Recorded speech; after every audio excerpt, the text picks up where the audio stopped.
Hello everyone, मैं फिर आ गया हूँ एक नए वीडियो के साथ जिसमें हम देख रहे हैं जियोग्राफी का सब्जेक्ट जो कि थर्ड सेमेस्टर का क्लाइमेटोलॉजी है। ठीक है। इसमें आज का क्वेश्चन है सूर्य तप से क्या तात्पर्य है। पृथ्वी के धरातल पर सूर्य तप के वितरण को प्रभावित करने वाले कारकों का वर्णन कीजिए। ठीक है, तो इसका आंसर हम आज देख लेते हैं जल्दी से।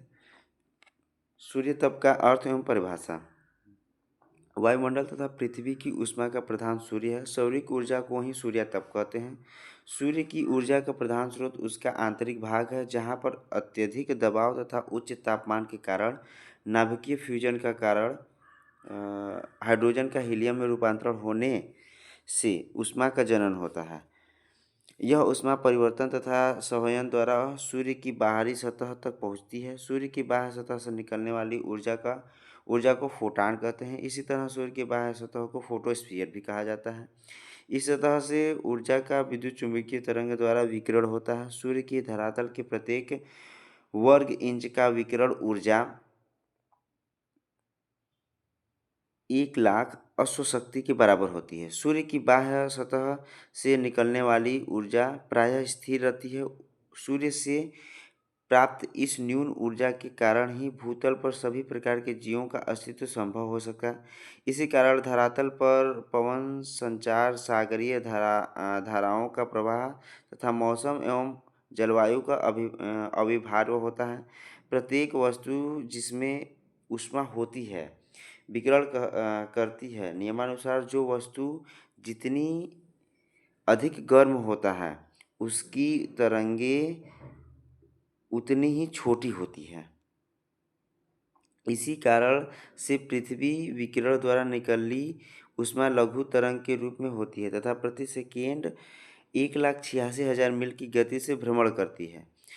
इसके विपरीत अपेक्षाकृत कम तापमान वाली वस्तु से विकिरण तो कम होता है परंतु दीर्घ तरंग के रूप में होता है। उदाहरण के लिए पृथ्वी की विकिरण ऊर्जा दीर्घ तरंगों के रूप में होती है। सूर्याभितप या सूर्यताप की प्रमुख परिभाषाएं निम्नलिखित हैं, जो कि कई वैज्ञानिक हैं जिन्होंने अलग अलग परिभाषाएं दिए गए हैं, तो इसे हम देख लेते हैं। ठीक है, पहला है त्रिवार्था के अनुसार। त्रिवार्था सूर्य से पृथ्वी की ओर आने वाली ताप तेज लघु तरंगों द्वारा भूतल पर पहुंचता है। यह एक सेकेंड में 1,86,000 मील की गति से चलता है।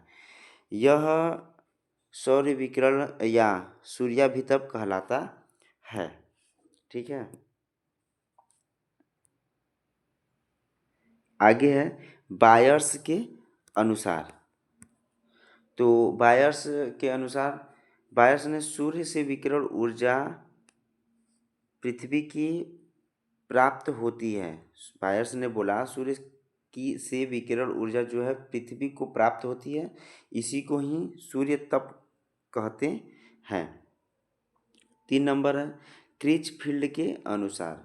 क्रिचफील्ड ने बोला सूर्य से विकिरित आने वाली ऊर्जा जो पृथ्वी पर आकर टकराती है सूर्याभिताप कहलाती है। मॉन्क हाउस ने क्या कहा? मॉन्क हाउस ने कहा सूर्य से विकिरित ऊष्मा को सूर्याभितप कहते हैं। सूर्य से विकिरित ऊष्मा को क्या कहते हैं? सूर्याभितप कहते हैं। स्टीयर्स ने सूर्याभितप को इन शब्दों में स्पष्ट किया है। एक दिन का सूर्याभितप वह कुल ऊष्मा है जो सूर्य के धरातल से उसके एक दिन में प्राप्त होती है। ठीक है, वान राइपर के अनुसार सूर्य से विकिरित ऊष्मा पृथ्वी तल पर प्राप्त होती है, सूर्यातप कहलाती है। ठीक, फिंच ने कहा सूर्य से विकिरित ऊष्मा जो लघु तरंगों द्वारा पृथ्वी पर प्राप्त होती है उसे सूर्याभितप कहते हैं। ब्लेयर के अनुसार सूर्याभितप शब्द का उपयोग कभी कभी तकनीकी दृष्टि से उस अर्थ में किया जाता है जिससे सीधी सूर्य ऊष्मा जिस दर से पृथ्वी के क्षैतिज तल पर प्राप्त होती है। ठीक है, अगला है एच किम्बाल के अनुसार सूर्य से आने वाली ऊष्मा का जो भाग मार्ग में नष्ट हो जाता है उसकी मात्रा अग्र प्रकार है। अब कौन से भाग जो है कि हमारे सूर्य से आने वाले किरणों में से क्या हो जाते हैं, नष्ट हो जाते हैं। तो प्रतिशत में वायुमंडल लगभग द्वारा अवशोषित ताप, जो वायुमंडल से जलवाष्प द्वारा अवशोषित ताप है वो 11% क्या हो जाता है, नष्ट हो जाता है। वायुमंडलीय गैस, धूलकण तथा बादलों द्वारा अवशोषित ताप 4% नष्ट हो जाता है। अंतरिक्ष का परावर्तन जो है हमारा ये 42% तक नष्ट हो जाता है और पृथ्वी के धरातल प्राप्त होता है तो 43% तक नष्ट हो जाता है। अब अगला है गिडीज के अनुसार। गिडीज ने बोला सूर्यताप का अध्ययन किरण क्रियामिति कहलाता है। क्या कहलाता है? क्रियामिति कहलाता है। ठीक है।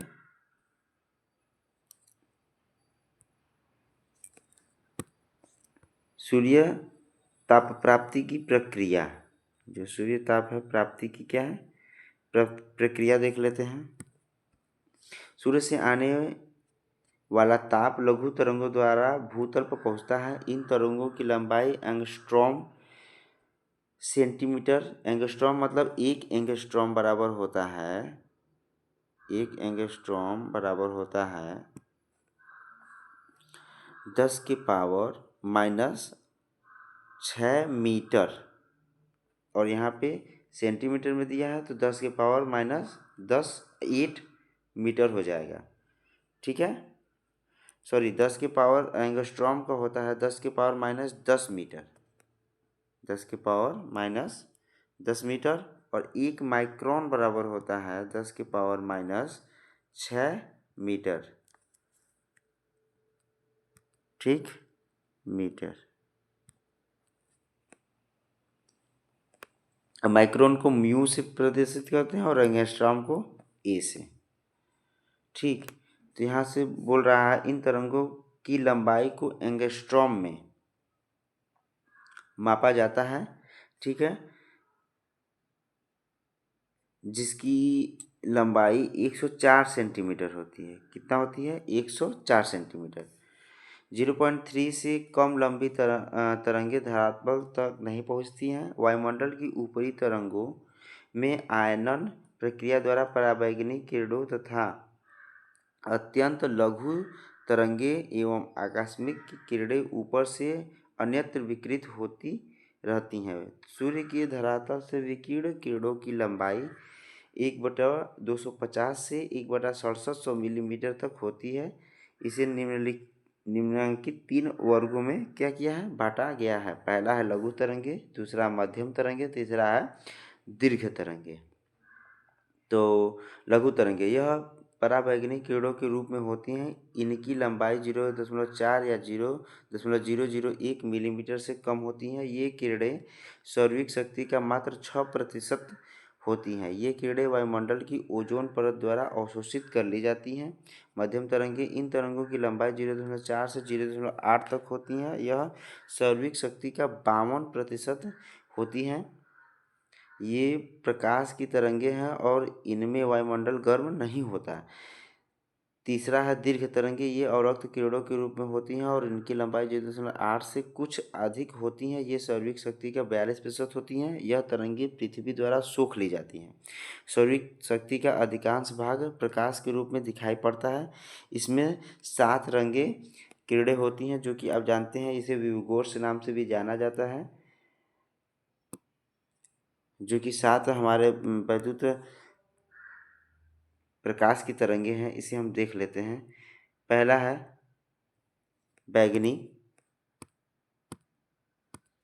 बैगनी, आसमानी, नीला, हरा, पीला, नारंगी, लाल, जिसे हम विविगोर भी बोलते हैं।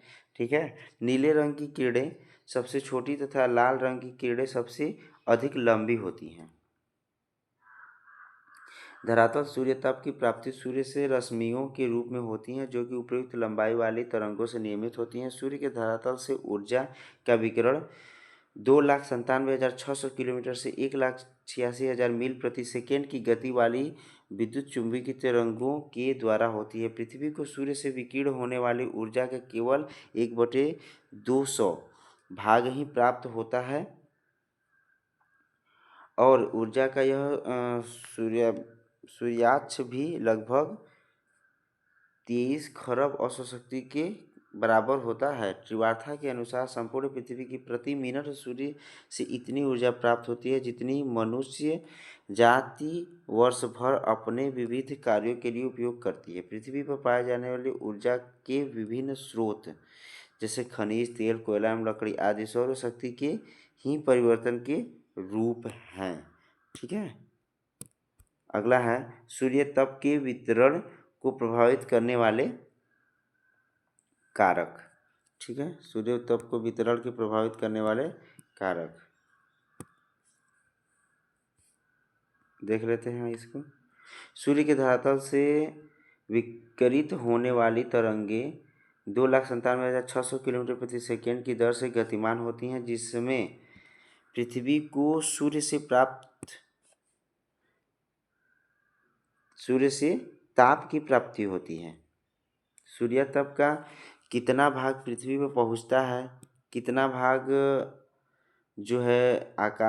कितना भाग पृथ्वी पर पहुंचता है, यह आकाश का वायुमंडल की दशाओं पर निर्भर करता है। वायुमंडल में परावर्तन, अवशोषण तथा प्रकीर्णन आदि कारकों की इस प्रभाव पड़ता है, परंतु वस्तुतः पृथ्वी धरातल पर जो भी सूर्य तप पहुँचता है वह उसके सभी भागों की समान रूप से प्राप्त नहीं होता है। भूतल के कुछ भाग अधिक ताप की प्राप्ति करते हैं और कुछ भागों पर कम ताप प्राप्त होता है। पूरे वर्ष एक स्थान पर तापमान एक जैसा नहीं रहता और कुछ भागों पर कम प्राप्त होता है। पूरे वर्ष एक स्थान पर तापमान एक जैसा नहीं रहता। धरातल की प्रकृति पृथ्वी का अपने कीली पर घूर्णन करते हुए सूर्य की परिक्रमा करने, सूर्य वह पृथ्वी के मध्य की दूरी में अंतर होने, सूर्य किरणों की प्राप्ति की अवधि, किसी स्थान पर वायुमंडलीय दशाएं आदि विशेषताओं के कारण विभिन्न स्थान भिन्न भिन्न मात्रा में सूर्य तप ग्रहण करते हैं। धरातल पर सूर्य से प्राप्त होने वाली विकिरित ऊर्जा की मात्रा को निम्न प्रकार प्रभावित करते हैं। सूर्य की सापेक्ष तिरछापन।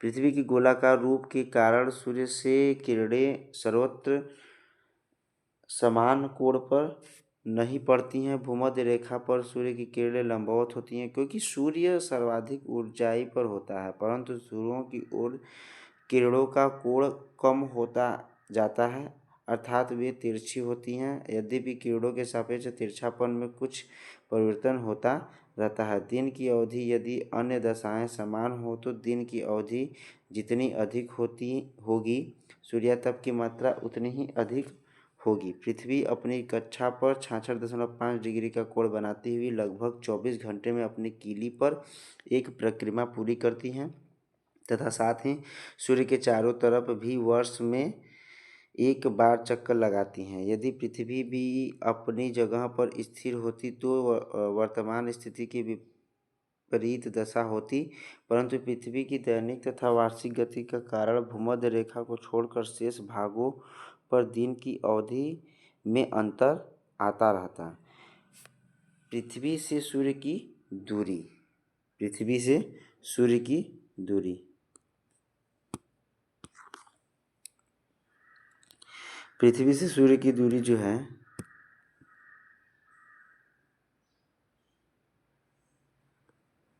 पृथ्वी अंडाकार कक्ष से सहारे सूर्य की परिक्रमा करती है, जिस कारण उसकी सूर्य से दूरी में परिवर्तन होता रहता है। औसत रूप में पृथ्वी सूर्य से लगभग 93 लाख मील दूर है, परंतु निकटतम दूरी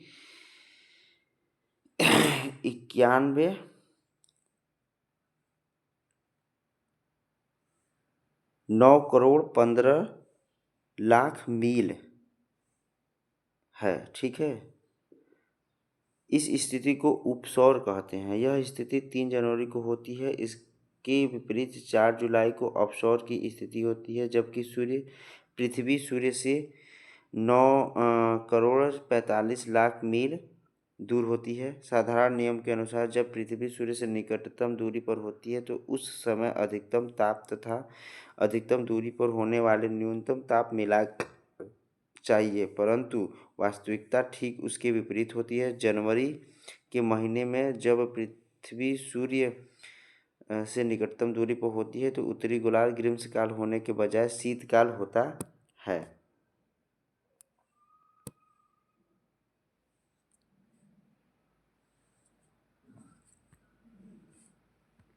सौर कलंक चंद्रमा के समान सूर्य तल पर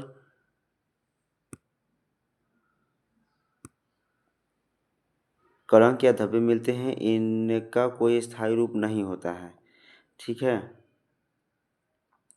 अगला है वायुमंडल का प्रभाव। सूर्य ताप वितरण को प्रभावित करने वाले उपयुक्त कारकों की विवेचना के समय वायुमंडल के प्रभाव को ध्यान में नहीं रखा जाता है। वास्तव में प्रकाश किरणों को वायुमंडल पारदर्शक मोटी परत से होकर गुजरता है, जिस कारण उसका प्रकीर्णन, परावर्तन तथा अवशोषण होता है। प्रकीर्णन के अंतर्गत सौरवीय शक्ति का कुछ भाग पारदर्शक वायुमंडल में स्थित अदृश्य कणों तथा अणुओं के कारण बिखर कर फैल जाता है, जिसे प्रकीर्णन द्वारा मुख्य रूप से वाणात्मक होता है।